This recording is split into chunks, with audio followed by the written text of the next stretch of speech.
Bismillahirrahmanirrahim. Kita hari ini, akal kita ini rusak. Orang nikah diributi, orang cerai diributi, orang rujuk diributi. Giliran orang berzina nggak diributi. Giliran ulama kawin diributi. Ini adinda saya, Ustadz Abdul Somad nikah.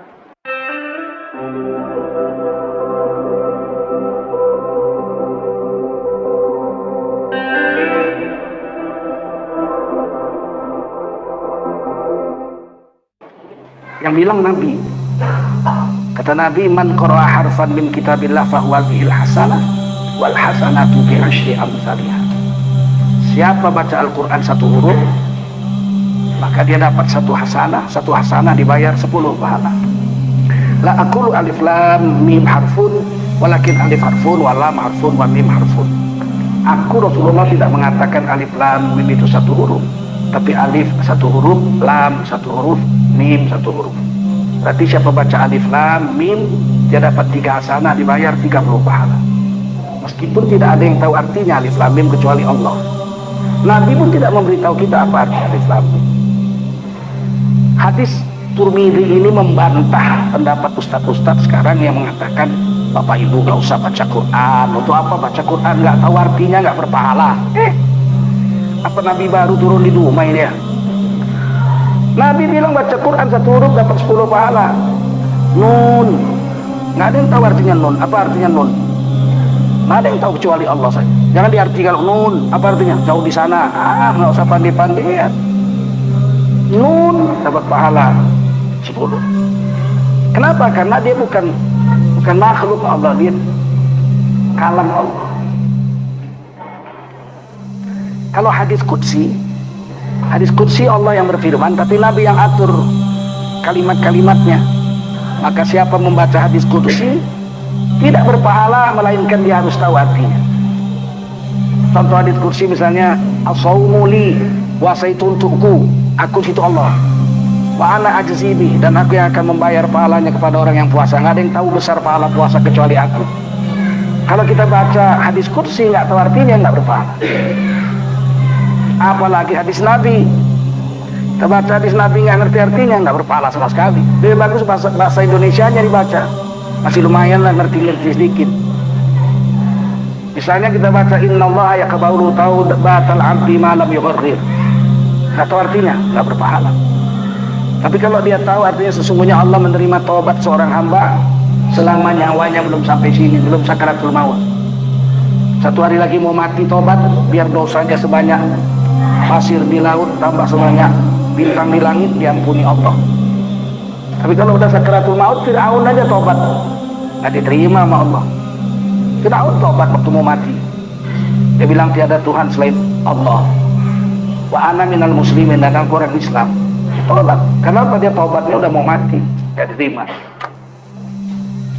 Nah, ini bedanya Quran dengan yang lain. Paham? Makanya istimewa dia. Dzalikal kitabul la raiba fihi hudal lil muttaqin. Enggak tahu artinya, dapat pahala 1 huruf 10. Ini ketentuan yang pasti dalam Islam yang diajarkan oleh ulama-ulama kita, akidah Ahlussunnah wal Jamaah. Makanya kalau ke kuburan orang dianjurkan Imam Syafi'i, Imam Nawawi baca Quran. Baca Yasin, dia nggak tahu pun artinya, dihadiahkannya sama yang mati itu sampai. Imam yang 4, Hanafi, Imam Maliki, Imam Syafi'i, Imam Hambali, 3 sepakat sampai tanpa syarat. Imam Hanafi, Imam Maliki, Imam Hambali, kalau kita baca Quran untuk orang mati sampai langsung pada yang mayat itu tanpa syarat. Hanya imam kita, Imam Syafi'i, yang pakai syarat. Syaratnya didorong dengan doa. Makanya kita habis baca Yasin, kita baca, ya Allah, Allahumma ausil ma qara'na hadza fi hadzal makan hadiyatan minna ila ruhi si fulan bin fulan. Ya Allah, kalaupun ada pahalanya yang ku baca ini, ku hadiahkan untuk si Anu bin Anu. Didorong dengan doa. Paham?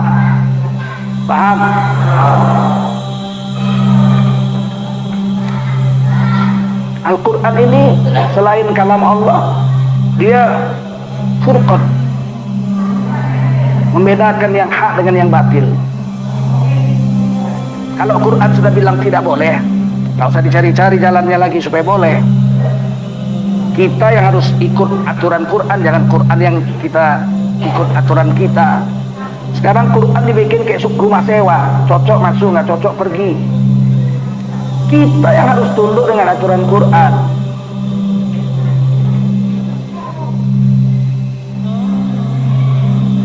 Jangan seperti beli sepatu, sepatunya yang menyesuaikan kaki kita. Kita yang harus menyesuaikan dengan agama Allah. Kalau Allah bilang haram, haram lah. Kalau Allah bilang makruh, makruh. Kalau Rasulullah bilang haram, haram. Kalau Rasulullah bilang makruh, makruh. Ma atakum rasul fakhudhu. Apa yang didatangkan Nabi, pegang. Wa ma nahakum anhu fantahu. Yang dilarang Nabi, tinggalkan. Tidak ada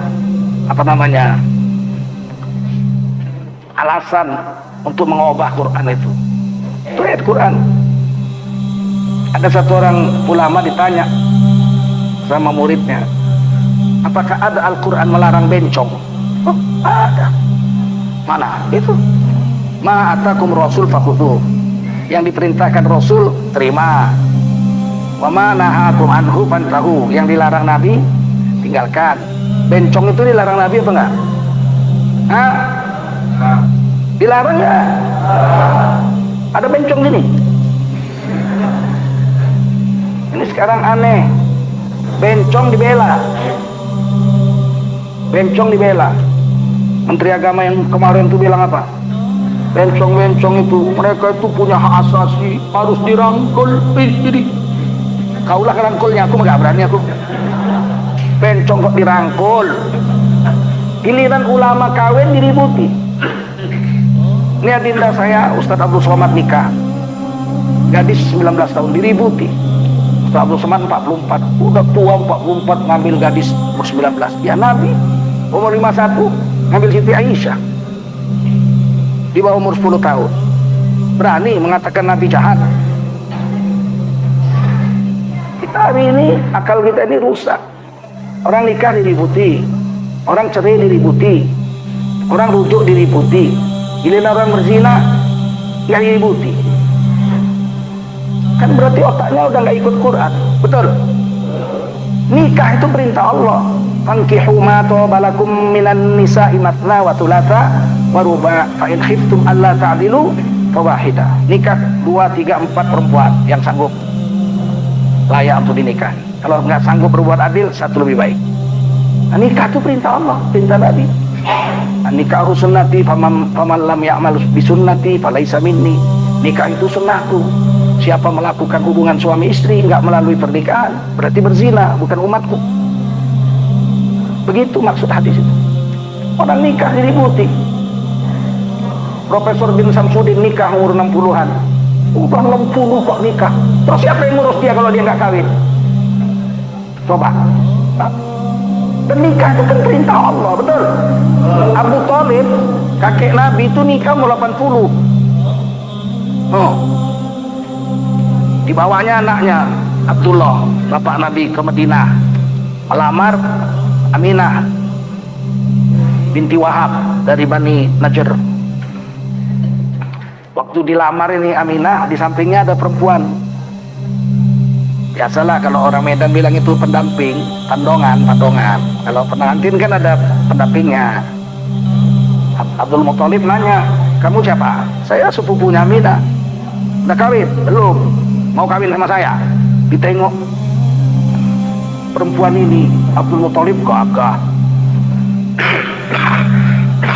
tinggi besar, gagah ganteng. Mau katanya. Jadi Abdullah kawin dengan Aminah, Abdul Muthalib kawin dengan Hana. Pulang sama-sama bawa istri, sama-sama hamil, sama-sama melahirkan. Beda hari aja. Makanya Nabi dengan Sayyidina Hamzah itu akrab. Memang seumur, sepermainan. Paham? satu susuan. Hamzah, Sayyidina Hamzah disusukan oleh budaknya Abu Lahab, Suwaibah. Nabi disusukan oleh Suwaibah juga. Beberapa hari kemudian datang dari pegunungan Bani Sa'ad. Nabi dibawa ke pegunungan Bani Sa'ad oleh Halimatus Sa'diyah dengan suaminya Abu Zaid. Dan Nabi dipelihara 6 tahun di pegunungan Abu Zaid ini, Bani Zaid. Namanya pegunungan Bani Sa'ad. Jadi Nabi sejak kecil nggak pernah lihat orang sembah berhala, karena Bani Sa'ad tidak menyembah berhala. Yang menyembah berhala orang Mekah. Nah, Sayyidina Hamzah waktu Nabi pulang umur 6 tahun, Sayyidina Hamzah umur 6 tahun. Kemudian Nabi dipelihara kakeknya Abdul Muthalib, satu rumah dong sama Sayyidina Hamzah, betul, sampai umur 8 tahun wafat Abdul Muthalib. Nabi dipelihara oleh Abu Thalib umur 8 tahun, menggembala kambing. Nabi dapat duit kasih sama Abu Thalib untuk ngasih makan anak-anaknya banyak. Abu Thalib miskin sehingga tumbuhnya seumur, sehingga ketika Nabi dipukul oleh Abu Jahal, disiksa oleh Abu Jahal, Hamzah, Sayyidina Hamzah pulang, dia tengok, ya kenapa tadi keponakanmu dihina, dikasih tai unta segala macam, sedang sholat di Ka'bah. Siapa yang bikin? Abu Jahal. Datang dia ke Ka'bah, Abu Jahal lagi ngobrol-ngobrol, dipukul pakai gendewa panah, bocor kepalanya. Kau kalau mau berani-berani sama saya, jangan sama ponakan saya. Sama saya kau kalau berani. Biar kau tahu ya, saya sudah ikut agamanya ponakan saya. Padahal belum waktu itu. Sekali lagi kau ganggu ponakanku, hilang nyawamu ku bikin. Kenapa begitu sayangnya? Memang seumur, satu susuan, sepermainan. Berapa umur Abdul Muthalib waktu kawin sama ibunya Sayyidina Hamzah? Umur 80. Din Samsudin umur 60 nikah, kok diributi? Kenapa? Nabi Muhammad umur 63 nikah. Waktu haji terakhir, haji wada, nikah. Umur 63. Kok diributi? Karena kita hari ini dirusak akal kita ini oleh orang-orang anti-Islam. Orang nikah dihina, orang cerai diributi. Ustaz kok cerai, harus dibina itu istrinya. Banyak kali ceritamu. Nabi Ismail juga cerai kok. Nabi Ismail cerai, disuruh Nabi Ibrahim ceraikan istri. Nabi Muhammad pernah cerai dalam kitab Kifayatul Akhyar. Diceraikan Nabi Muhammad istri Nabi Hafsah binti Umar bin Khattab. Berapa lama kemudian dirujui? Pernah. Nikah pernah, cerai pernah, rujuk pernah Rasulullah Muhammad SAW. Dan itulah kelebihan Islam. Ada di Quran. Cerai itu 2 kali. Kali ketiga udah nggak bisa rujuk. Kenapa kita hina Quran? Dan itu kelebihan Islam. Ada agama di dunia ini, pendetanya nggak boleh kawin, umatnya nggak boleh cerai. Waduh, kawin boleh tapi nggak boleh cerai. Hajab lah. Kalau kita boleh cerai, kita pulang kerja, buka kamar, istri kita sedang gencet sama laki-laki, nggak pakai baju. Ada apa ini? Istri kita bilang, ngetes bang, mana lebih hebat, abang atau dia? Terus kita zikir, Astaghfirullah Rabbal Baro, ya begitu. Kambingnya itu. Ceraikan binimu itu. Dah, kau sama dia aja, nggak usah sama aku lagi. Begitu. Kalau enggak, kita laki-laki dayus. Laki-laki dayus tidak cemburu dengan istrinya berzina. Jangankan masuk surga, kata Nabi, mencium bau surga pun nggak bisa. Padahal bau surga itu bisa dicium 500 tahun perjalanan belum sampai surga, sudah dicium baunya, harumnya. Orang yang tidak cemburu dengan istrinya, jangankan masuk surga, cium harum surga nggak bisa.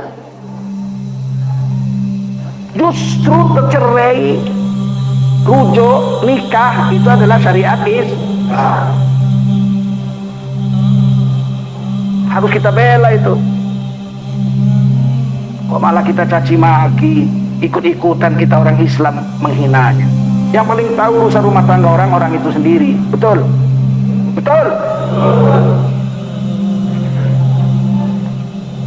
Asal tidak melanggar syariat Islam, silakan. Jangan gara-gara perasaan orang yang menjalankan syariat Islam kita ejek-ejek. Islam ini bukan perasaan, Islam ini hukum Allah. Betul? Al-halalu bayyin wal haramu bayyin. Yang halal jelas dalam Islam, yang haram jelas dalam Islam. Tidak ada abu-abu, samar-samar itu tidak ada dalam Islam. Nah, inilah gunanya kita memperingati nuzul Quran. Coba-coba tundukkan selera kita itu dengan Quran.